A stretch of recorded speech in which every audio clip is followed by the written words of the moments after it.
City News is brought to you by East Brewster Lawyers Rotorua, celebrating 100 years of legal excellence and innovation.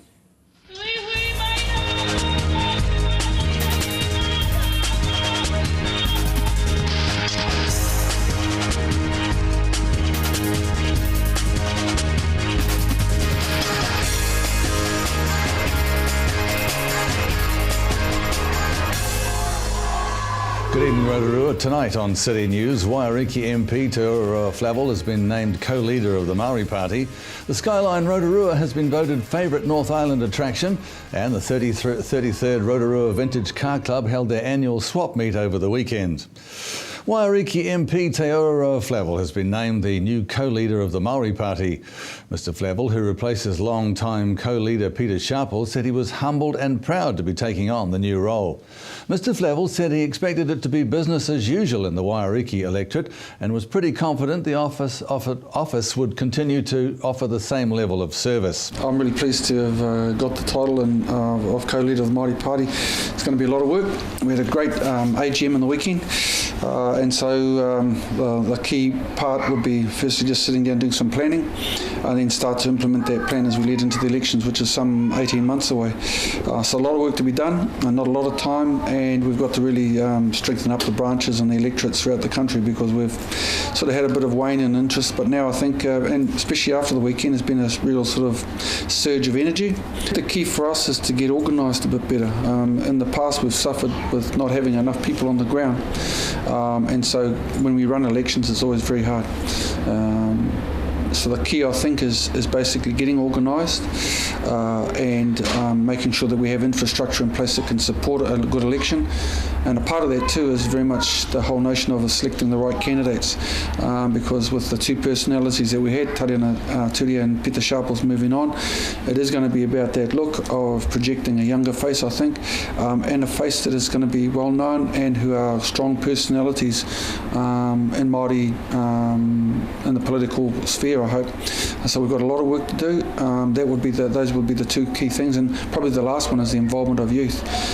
There's a large number of Māori youth who are not engaged in elections. We've got to try and entice them to be involved such that they, 1, register, 2, they go out and vote on the day, and 3, they vote for the Māori Party.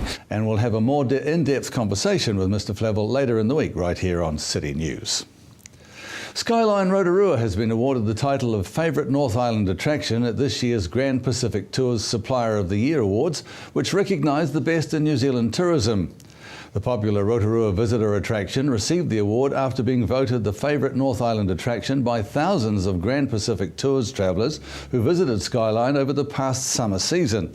Skyline Rotorua General Manager Bruce Thomason said the awards have become highly recognised amongst GPT suppliers and are very competitive every year.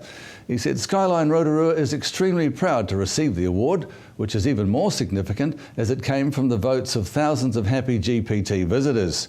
During the peak season, the visitor attraction hosts approximately 170,000 visitors who ride the luge approximately 300,000 times.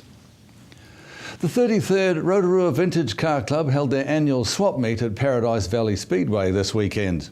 About 5,000 car enthusiasts from around the country attended the meet, which organisers described as a great day out for all. The event included more than 200 stalls selling all sorts of car parts, with 180 vehicles on display, including hot rods, classic cars and motorcycles. Spokesperson Neville Harper said everyone was happy, with many people walking out the gates arms loaded with bits and pieces. He said it was definitely a case of one man's trash is another man's treasure.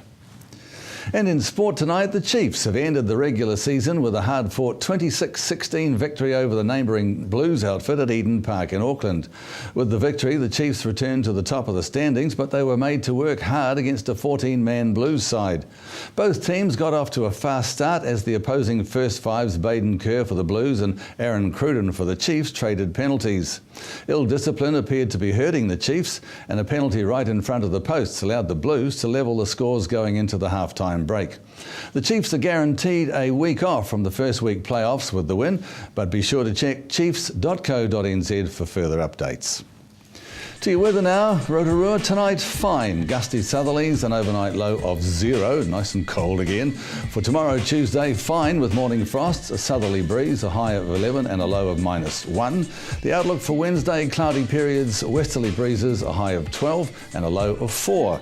And out on the lake for the marine forecast for Tuesday, southerlies 15 knots tending southwesterlies during the morning, then dying away at night, waves less than half a metre. Mainly fine with an early shower possible. And remember, for program listings or to upload your videos, check out our website tvrotorua.co.nz, and you can also see our updates on TV Rotorua's Facebook page. Coming up after the break, we head down to the ice skating rink to see how locals and visitors are enjoying it.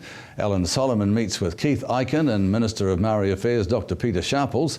And local hairdresser Fetu Brown is flat out with a new hairstyle craze for the kids.